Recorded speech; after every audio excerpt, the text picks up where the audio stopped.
मैं तुम्हें कभी अकेला नहीं छोड़ूंगी, कभी भी नहीं। पैसों की फिक्र बिल्कुल भी मत करना, वो मैं देख लूंगा, ठीक है? अरे भाई ये क्या बात हुई, मैं संभाल लूंगा। और कैसे संभाल लोगे? भाई मैं संभाल लूंगा, आप फिक्र मत करें। देख तो रही है, वो खुद ही लड़ते रहते हैं। अगर जायदाद का मसला होता तो मैं कब का हल कर चुका होता, मगर दिल के मामले को अम्मी मैं कैसे सुलझाऊं? कुछ मत करो। मैं अपनी प्यारी सी बहन को कभी सड़कों पर टिश्यू बेचने नहीं दूंगी। वो सब कुछ साबित करेगा ना। बिल्कुल फिक्र मत करो मेरी जान, मगर देखो ऐसे मत रो प्लीज, ठीक है? बतूल देखेगी तो उससे दुख होगा। बेटी बस काम हो गया, औजान साहब कोर्ट तक नहीं पहुंच पाएंगे।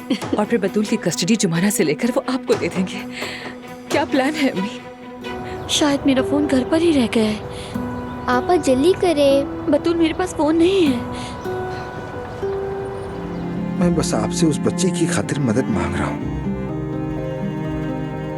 उसे अकेला मत छोड़ें प्लीज। और आपसे जो कुछ भी हो सकता है प्लीज करें। देखे, उस बच्ची की सगी माँ तो है नहीं और बच्ची का बाप जेल में है। उसे उसके मानूस घर से महरूम मत कीजिए। मेरे कहने का मतलब है, मैं उस बच्ची की कफालत चाहती हूँ।